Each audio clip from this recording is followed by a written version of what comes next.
It must be late July because we're back in the Tri-Cities. We have 3 boats on the water. We think, Mark, what we're doing is a parade lap right here, and that we're going to start the Dash for Cash with these 3 boats. Yep, they're about halfway up the backstretch right now. You're watching from the inside. That is Greg Hopp in the U100 Leland Unlimited. In the middle, bright green and white boat. That's Brian Perkins in the U21 Miss Albert Lee Appliance. And your defending Columbia Cup champion on the outside, Steve David in the Oboy Oberto. They're coming down to take the start for the Legends Casino Unlimited Dash for Cash. Here comes the start. Steve David's going to lead them across the line out in lane 3. 2 boats in his rooster tail. You can't see from this angle, but they are right there. And as they come into our first turn camera, that's Steve David on your left. He's ahead by a little bit, but Greg Hopp over in lane 1 looking pretty good so far. Greg Hopp has had a great year so far in that boat, and he is leading as they go through the Blue Bridge turn. But there's Brian Perkins in lane number 2, and here comes Steve David. Pops out as they exit the turn number 1 and head up the backstretch. Look at this beautiful sight now. 3 of the fastest race boats in the world, side by side, going up the Pasco side of the Columbia River. On the inside, Greg Hopp came out of that turn back a little bit, but he's accelerating and catching the 2 boats out ahead of him. This will be a good turn here. Watch the boat on the inside. Can he make it up? Greg Hopp has a patented turn right on the buoy line, and he is nose to nose with Brian Perkins. As you see him come through the turn, they are dead even. Steve David on the outside in your picture, but Greg Hopp hugs the buoy line, and I think that close turn has earned him first. We'll see as they come across the line. They're just going to be about dead even at the end of lap number 1 of 3. The green and white boat in the middle and the Oboy Oberto on the outside are newer, wider boats than Greg Hopp's on the inside. They turn a little better, but Hopper is great at hugging the buoy line, which he'll do right here. He'll use the short way around the race course to make up some water on the 2 guys to his right. Yep, and that's Brian Perkins right there in the green and white. Miss Albert Lee Appliance, the U21, hidden about 4 or 5 boat lengths behind is Steve David on the outside as they come up the backstretch. But you're looking at Brian Perkins in first place, Greg Hopp in second. He can't see Steve David. They're just about dead even with Steve on the outside in the Oberto. It's a 3-lap race. We're halfway through it right now. Brian Perkins has the lead, but again, Greg Hopp is going to use that advantage of being on the inside. We can't see Steve David, but of course he has a very fast race boat. It'll turn very well. Here he comes. On the outside, you see the driver from Lighthouse Point, Florida, stick his nose out there. They're going to come by at the end of lap 2. Side by side again, it might be Perkins. Nope, here comes Steve David. And he catches him just at the end of lap 2 by a boat length. You saw it right there. He was just about 1 boat length ahead. Steve David on the outside, but Brian Perkins has pulled up alongside him, and Greg Hopp is only a couple of boat lengths behind as they go to that Blue Bridge turn for the final time in our Legends Casino Unlimited Dash for Cash. You saw that great shot from our turn 1 camera as all 3 came toward you. Now they're out of the turn 1 for the final time up the backstretch, and it's going to be our drag race up the backstretch. These 3 are side by side. Now on the outside, Steve David in the Oboy Oberto blinks it out just a little bit, but he has a longer race course out there and a very, very fast race boat. In fact, 2 of them immediately to his left. Steve David leading as they go to the final turn here, the Dash for Cash presented by Legends Casino. You got them fanned out. You can see Greg Hopp right along the buoy line. Brian Perkins taking a little bit wide, and Steve David going even wider on the outside. We'll see as they come to the finish line. Greg Hopp's going to fall back. It looks like Steve David is going to take Brian Perkins by about 3 boat lengths. What a finish! What a great race as they came off the final turn. Steve David was not the leader when they came off the turn, but he used a great wide arc, kept the RPMs up, and just got by Brian Perkins in lane 2, and Greg Hopp in 3rd place, back less than a boat length. That's about as close as racing can get. So we had a little bit of excitement here on Friday afternoon in the Legends Casino Dash for Cash. Steve David takes it in lane 3 in the Oboy Oberto, but not by much. Lane 2 was second. That's the 21. Brian Perkins in Miss Albert Lee Appliance. 3rd place to Greg Hopp in the U100 Leland Unlimited. You say? Had a little trouble hearing you as the Miss Driftway and the Miss Bardall went by. The sounds of the Atomic Cup and the Columbia Cup of years gone by. You know, there are folks constantly bantering about bringing back the thunder in boat racing. They'd like to hear this sound again.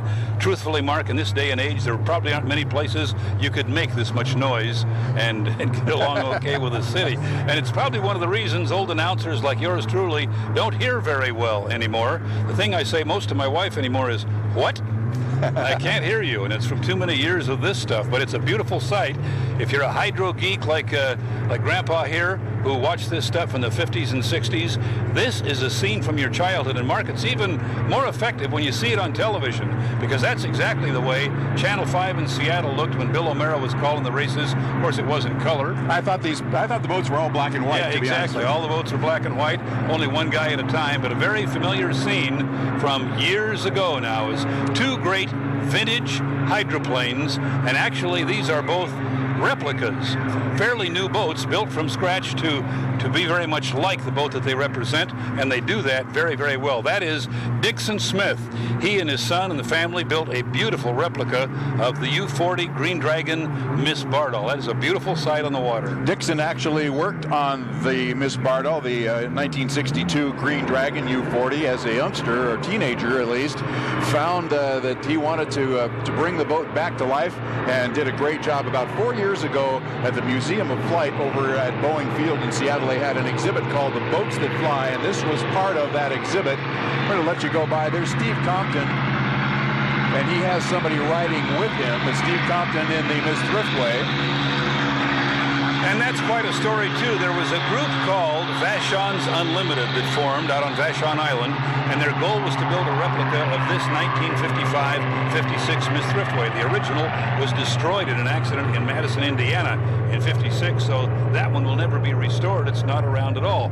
So the group goes into Compton Lumber in Seattle and tells Steve Compton, we are looking for a deal on some lumber. We are going to build a Miss Thriftway. Well, guess who became one of the principals in the whole organization, Vashon's Unlimited, and is driving the boat today? None other than Steve Compton of Compton Unlimited, also on our board of directors of the Hydroplane and Raceboat Museum. David Williams, the executive director, I believe will be out shortly in the Griffin Miss Budweiser, running some laps with Chip Hanauer in the Atlas Van Lines. Sort of two different eras of vintage boats represented here, Mark. This boat on the water here, the Thriftway, is from the mid-50s. The Bardol a few years later. Then we jump ahead a decade at least to the Atlas and Griffin Budweiser era. Now you're watching Dixon Smith. He has a rider with him. There's the Miss Thriftway. Dixon putting the hammer down a little bit, getting up to about 125, 130 miles an hour. They don't run the boats at racing speed anymore. They're not that so much delicate. It's just that they don't want to take the chance of breaking one of these beautiful restorations and replicas of the vintage Unlimited hydroplanes. One of my proudest possessions on the wall of the office in Seattle is a picture of Hawaii Kai coming down Lake Chelan just probably 6 or 7 years ago now. Scott Pierce is the driver. Yours truly is the passenger. And I can't really prove it because it's hard to tell who's in the boat, but believe me, that was me, and it was the thrill of a lifetime to be in a boat looking down the lake just the way Jack Regas and some of my boyhood heroes did in that boat. You wondered what it would be like to be out there, and right now somebody is finding out, riding along with Steve Compton in the Miss Thriftway. And Dixon has a rider. Dixon is in the yellow driving suit with the white helmet, and his rider with the red helmet to his left. Ride of a lifetime. We didn't do enough research to find out who the riders were today, but I can tell you a couple of ways this happens. All the work at the Hydroplane and Raceboat Museum is done by volunteers who put in thousands of hours every year restoring old raceboats, and after a certain number of hours worked, you earn a ride in one of the vintage boats. So quite often when you see a rider, it is someone from the museum who earned that ride. Also, there are some auction items sold. For instance, the Thursday before the Seafair race, we have the big benefit auction for the Hydroplane and Raceboat Museum, and a couple of rides will be auctioned off at that time. Some of these people riding today could be the winning bidders from the auction last year. So that's one of the ways, and of course there are sponsors and media and other people who find their way into the passenger seat. I know that Patrick Boland, the new sports director at KNDU, has expressed an interest in going for a ride, Mark, and we're going to try to hook him up with that either here next year or perhaps sooner when we run some vintage boats at Lake Chelan and on Lake Coeur d'Alene. So hopefully next year at this time, Patrick will be able to tell us about his experience riding in one of these boats. Beautiful shot of the 1955 U-60 Miss Thriftway. This was the only Miss Thriftway of the three to be this color. The subsequent Miss Thriftways were white with the persimmon stripes. Same stripes in the same place, but the rest of the boat was white. Both of these boats were absolute labors of love for the teams that put them together. They are immaculate, really, really fine, detailed construction. Ted Jones, who designed and built the original 55-56 Miss Thriftway, was still alive when this boat was finished. He walked around it once and said, you know, ours was never quite this nice, especially after a few laps of racing on it. There's Dixon Smith in the Bardol. He guns it a little bit and now coasts by the start-finish line. Got the checkered flag, so I think they're going to be heading back into the pits, and perhaps we'll see our other two Vintage Unlimiteds. Now, these two boats never raced against each other. The two boats, hopefully, we'll see coming out. The Griffin Miss Budweiser that debuted in 1980 and the 1982 Atlas van lines that Jim Lucero built for Fran Muncy and her racing team after her husband Bill was killed in 1981, and then driven by Chip Hanauer. We'll hope see those boats out in just a few minutes. Not sure whether they're coming out or not, but we certainly hope so. Well, first of all, you got to convince Steve and Dixon to go back to the dock. They get out here, they get the river, they still have fuel, so why should they go back? They'll actually do a little circle down by the Blue Bridge and head back in, and we should be able to get two boats on the course that are still vintage, still not modern hydroplanes, but from a slightly newer era, a later decade than the two we just saw. And we have some real racing coming up in just a little bit. 4:20 is the scheduled start time for the Unlimited Lights Thunder Cup Final Championship Heat. And, of course, the championship heat of the 2010 Lamb Weston Columbia Cup now scheduled for 4:50. We are on schedule as far as we know. It's like up here trying to hear the boat that just left the pit area, the Griffin-powered Miss Budweiser. Not necessarily the loudest boat there ever was, but it had a big throaty rumble to that big Griffin engine. Bill Muncy used to say in the Atlas van lines he could hear Dean Chenoweth coming in that boat. It just rumbled on the river. Now we're looking at Chip Hanauer himself, the Hall of Famer, the legendary Chip Hanauer, in a boat in which he won many races. This is the Atlas van lines. It is not the one we called the Blue Blaster. That was Bill Muncy's boat. This one was built to replace it after the accident that killed Bill Muncy. That boat, by the way, the Blue Blaster, is in the back room of the Hydroplane and Raceboat Museum. It is being restored, so we aren't too far away from a time when we'll have two boats that look very much like this, and maybe we can do something that Chip and Bill were never able to do, which is run the two Atlas van lines cab overs side by side. Well, Chip had a little bit of extra fuel in the pistons, and he was trying to get the boat up on plane, got a little water in it as well. And as we look across, right now we're looking at David Williams in the 1980 Griffin Miss Budweiser. The Griffin engines were used in British bombers in World War II as opposed to the Merlins, which is the engine that powers the Atlas van lines. Those were in the British Spitfire fighter planes. And these two boats actually raced against each other. The 1980 Miss Budweiser was the national champion in 1980 and 81. And then along came Chip Hanauer in the Atlas van lines, brand new boat in 1982. Chip was the national champion in that boat right there in 82 and 83. In 84, the Atlas van lines and Fran Muncy's team built a new boat. That was their first turbine, and the 1980 Miss Budweiser won the national championship in 1984. So these two boats for 5 years bookend each other as the national champion unlimited hydroplanes. I don't think Chip is able to get the Atlas up to full power. It's not RPMing like he wants it to. He might take that one back to the pit area. Mark, it's impossible for me, and I know it's a negative perhaps, a kind of a black cloud that hung over this river that day, but it was a Griffin Budweiser exactly like this one that got high in the air, landed upside down, and fatally injured Dean Chenoweth right here on this river. One of those mornings that I will never, ever forget as long as I live, and it's really impossible to watch that boat come down, especially the front straightaway here, which is where the accident happened. Fortunately, it's a pretty stable craft now, and David Williams is not out here trying to set a qualifying record, which is what Dean Chenoweth was doing when he had that tragic accident. The restored Griffin Bud has been very stable on the water, running at exhibition speed, so not much to worry about. David Williams, a bit of a story, Mark. He was not only one of the drivers in the movie Madison, he was listed as the chief stunt driver, and they said he drove more laps in vintage hydroplanes than any driver who ever raced them back then. Went around and around the race course there in Madison, Indiana, for the entire time that they were filming the movie.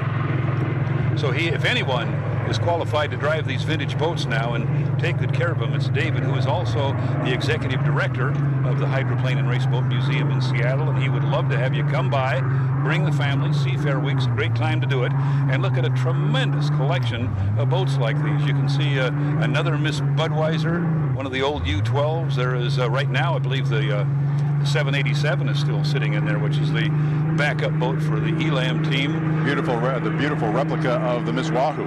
Exactly. That's a boat that's only a year old now, but it is quite an attraction and gets a lot of attention. A number of vintage hydroplanes have been restored and are on display at the Hydroplane and Race Boat Museum. It's in Kent, Washington, south of Seattle.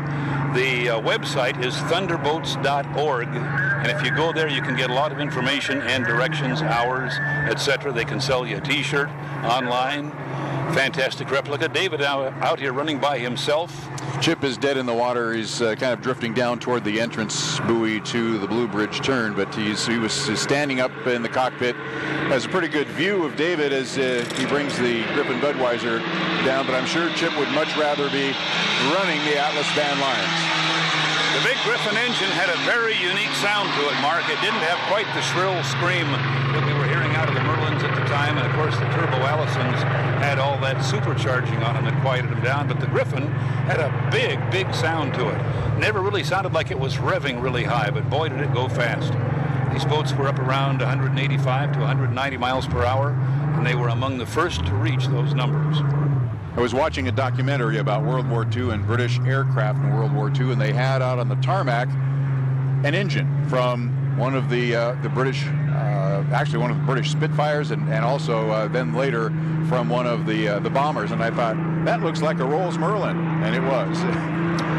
The Budweiser wasn't the only boat to run the big engine. The Griffin, Harrah's Tahoe Miss, ran them for a while. They've been around the sport a little bit. They weren't as many of them in supply after World War II as there were the Merlins and Allisons, so we didn't see as many of them. But the sport definitely gravitated to World War II aircraft engines in the early period of racing in the Northwest, the 50s and 60s, and finally, when they ran out of those, I can remember Bill Munsey sitting in this pit area right here on the Columbia River and telling us, we got to find another power plant. We got pistons going up and down in a cylinder that's not even the same size and shape they are.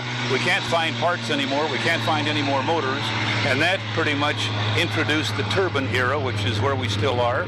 And for those of you who think the sport should be louder, personally, I don't think the turbines are all that quiet, but go to a GP race, Mark, and you can hear what a big block will sound like, making a lot of noise. Those are loud, very loud. And now David's going to cruise over by Chip, apparently, give him a little wave, and then head back to the pit area. Just got the checkered flag, so our Buffalo Brothers vintage heat is over. We've seen all four of our beautiful vintage unlimited hydroplanes on the river this afternoon. We'll be back with more racing. We have the Unlimited Lights Thunder Cup Championship heat coming up next, and then the winner-take-all Lamb Weston Columbia Cup Championship heats. We'll be back.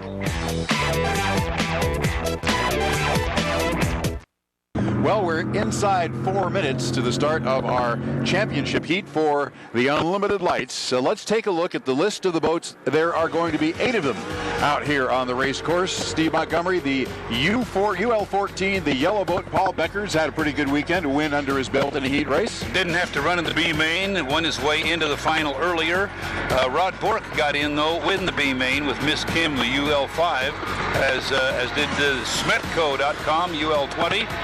Will Munsey was in early, and on down the list. Kaylee Perkins obviously made the field by winning the B main, Mark. Yep, and there were only 3 boats in the B main, and all 3 of them transferred to the final. Chris Grant in the UL3 Prilosec OTC atomic screen printing, and Kevin Ekert in the Power Punch Racing Advanced Auto Glass in the UL11. They will be on the front row. We'll have an 8th boat, and that will be Austin Ekert in the Ekert Racing UL10. They have about 2 minutes and 47 seconds to go right now, and they will be going down to the Blue Bridge turn. There is a rule for the Unlimited Lights that's a little different than the Unlimiteds. They have to wait until 1:45 seconds before the start of the race, before they can start the finish line, go across the start-finish line, and that's called their score-up. And at that point, point, they have lanes. They're fighting for lanes, but they have to assign the lanes and hold their lanes through the first turn of the first lap. Also interesting that they run a 1 2/3 race course. They use the eastern 1 2/3 miles of the unlimited course. Right now, we're watching the fleet on the backstretch. Actually, we're looking at a boat just coming out of the pits. That was Rod Bork. There goes Kaylee Perkins. She is up at the west end of the unlimited race course. They use the entire unlimited course for the milling period and scoring up. Then they come down and make a start here on the start-finish line right in front of us. After that, they run the smaller 1 2/3 course. The final heat for the unlimited lights, still only 3 laps, Mark. So it's a dash. You better make a good start, be in a good spot, and run a good 3 laps if you hope to win this thing. Looks like Rod Bork has claimed the lane number 1, Paul Becker lane number 2, Kaylee Perkins lane number 3, Will Muncie will be in lane number 4. And they are all legal. The clock hit 140 before they came by us. That's what they have to do. Score up and come by after that timing point. Now they're okay. But they're going to go down to the Blue Bridge turn, circle around there, go all the way up the backstretch like the Unlimiteds do, up to the west end of the Unlimited course, and then come flying down here and make a start. We haven't seen a lot of great starts from the Unlimited Lights this weekend. I have a feeling that's about to change because we have several very good drivers with good race boats lining up here right now. Coming up the backstretch, Kaylee Perkins leading them. It's Austin Eckert, I think, on the outside of her. Will Muncie hanging back just a little bit. Paul Becker on the inside. You know what? You can switch those around. It's hard to tell, but Will Muncie is a little red boat that's up there among the leaders as they go up the backstretch. Kaylee Perkins is back a little bit, but I think her engine is running okay now, so she should be a factor. We see Paul Becker on the inside, and then I think Rod Bork, as you said, has the actual lane 1 as they go up into that turn. 21 seconds to go. They're in pretty good shape for the Unlimited Lights to make the run down from the exit buoy at turn 2. And there are going to be 4 or 5 of them side by side as they make the run down to the start line. It's going to be the Becker who has the inside because Bork is back a little bit. Right next to him, Kaylee Perkins with Will Muncie coming up, but it's going to be Perkins and Becker at the start. There is the 0. They are legal. They are racing. It's Kaylee Perkins with the lead, but not by much over Paul Becker. Paul Becker right next to her in the lane number 2, but Kaylee Perkins led him across the line. You're looking at the outside boat. That's Austin Eckert. We thought maybe Rod Bork would be sneaking up inside for a great start. He didn't. He's lagging behind, and that's Bob Smets, who is way, way behind, coming through the turn. Onto the backstretch, it's Paul Becker now, moving out to the lead, but Kaylee Perkins is right in his rooster tail. Here she comes. There comes the red boat. It's a great race once again. Every time Paul and Kaylee hook up, we get great racing in the Unlimited Lights, and look at Becker. He looks like he has a little bit of top end on the red boat. He's going to take the lead here coming into this turn. He will also have the inside. So Kaylee Perkins will have her work cut out for her, but she's doing a great job of carving a beautiful turn in lane 2, and they are going to be virtually side by side. It's Becker by about a boat length as they finish lap 1. By about a boat length, but Kaylee Perkins now has a little bit of a lead as they come down the front straightaway. Paul Becker and Kaylee Perkins, and another dead heat for 3rd and 4th. Will Muncie on the inside, Kevin Eckert on the outside. Bob Smets, you're watching him come across to end his first lap as well. Our leaders are going to come up on some traffic, Steve Montgomery, because Chris Grant is way, way behind everybody. And I believe they're both going to go outside of him. They do. Becker goes by him right now, and Kaylee Perkins right with him. Kaylee had a disastrous Saturday. That new Triad Toyota NASCAR motor just wouldn't get up and get going for her. It did today, though. She won the B main, and she's running well now, although Paul Becker is leaving her behind. Paul Becker now out by a rooster tail. He moves over to the buoy line, taking a nice turn in lane 1. Kaylee Perkins doing a beautiful job of keeping her boat just outside that rooster tail. It looks now like Becker might have this thing under control after 2 of 3 laps. Becker with a full rooster tail plus lead. First place, second place to Kaylee Perkins. The next boat coming around will be Chris Grant, but we've got Rod Bork actually in 3rd place at this point, and he and Will Muncie are going outside of Chris Grant as well as they come by the start-finish line. But your leader on the race course is Paul Becker. You're looking at him right now. 2 rooster tail lead over Kaylee Perkins as she comes Becker's slowing down. Becker has lost power, and Kaylee Perkins is going to take over the lead right there. You saw her go by the ailing blue and yellow boat. Paul Becker calls it the yellow boat, and it is dead in the water. Kaylee Perkins is going to win this thing if that Triad Toyota NASCAR motor will give her another quarter of a lap. She is into her final turn. What a heartbreaker for Paul Becker, who ran a perfect race right up until the time the engine quit. And now, Paul, the checkered flag for Kaylee Perkins. She'll win the Columbia Cup Unlimited Lights final heat. I'll tell you what, it's going to be a ways back to Will Muncie, but a nice piece of driving by Kaylee Perkins. We saw a tiny bit of skid fin rooster tail come up, and she went inside of Paul Becker to avoid him. They were very close as Will Muncie comes by. He'll get second place. And he will take second place. Rod Bork moved up after a bad start into third place, had the inside, but was not there with the front runners at the start. And Bob Smets finishes right behind him in the Smetco, and then Kevin Egret. And there is Paul Becker, the rescue sled, over to attend to the still, very still, yellow and blue boat, our leader throughout most of the race. But that's, boat racers will tell you, in second place, your job is to keep some pressure on the leader. If you let him run easy, he'll be able to win easily, but if you put some pressure on him, he just might break, and that's what happened here. So Kaylee Perkins is our champion. Paul Becker, I'm sure, very disappointed. He had about 2/3 of a lap to go for the victory when something gave away either in the engine room, the propeller, or somewhere in the hardware. We won't know until Paul gets back and tells us exactly what happened there. Normally when you lose a propeller, the first thing a driver does is go back to the stern of the boat. Looks like Paul is not back there, so maybe he had something let go in the engine. These automotive big block engines sometimes are a little bit temperamental, and they don't like all the rods and the pistons and the lifters going in the same direction. Well, they can be a little cantankerous. There is more attrition in piston engine racing, certainly, than we have with the turbine-powered Unlimiteds. But what a great race as long as the yellow and blue boat was running. Did not look like Kaylee Perkins was going to be able to catch Paul Becker until he slowed down, went dead in the water, and Kaylee cruised to the victory. She's coming around the west end of the Unlimited Lights race course now. That is I think that's Chris Grant coming to finish. Chris coming around to finish. Yeah, okay. He's going to finish sixth. All the red boats look very similar on the backstretch, which is quite a ways from us. Chris is coming by now. He is just getting the checkered flag. Kaylee is back in the pit area, and Patrick Nolan will probably have her soon, and she'll be very happy after a weekend that really didn't start very well. It ended up just fine for Kaylee and the UL72 team. We'll probably have Kaylee for an interview as soon as we come back from a break. Stay with us.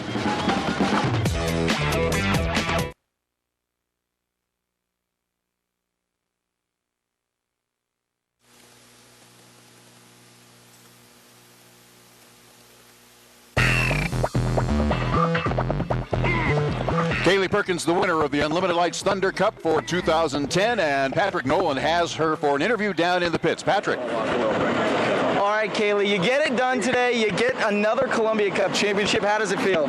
Great. I was really surprised. I fully expected Paul to win that one. He was running so great, and my dad just let me know that they lost a little oil pressure, but he shut it down right in front of me, so it was everything I could do to do not run Paul over, and God, it was close. So I hope everything's okay, and I hope he gets everything fixed for Seafair.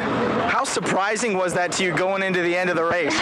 Really surprising. This motor's been kind of touch and go, and it finally got up and went, and then I had to slow down to cut behind Paul, and it dropped down again, so I was like, come on, motor, go, go, and it did great. So I'm really impressed with small blocks and with Triad, and so we're having a lot of fun with it. Second year in a row, right? That's pretty crazy. It's a lot of fun. This is one I did not expect to win, so it always makes it fun when you don't expect one, you don't see one coming.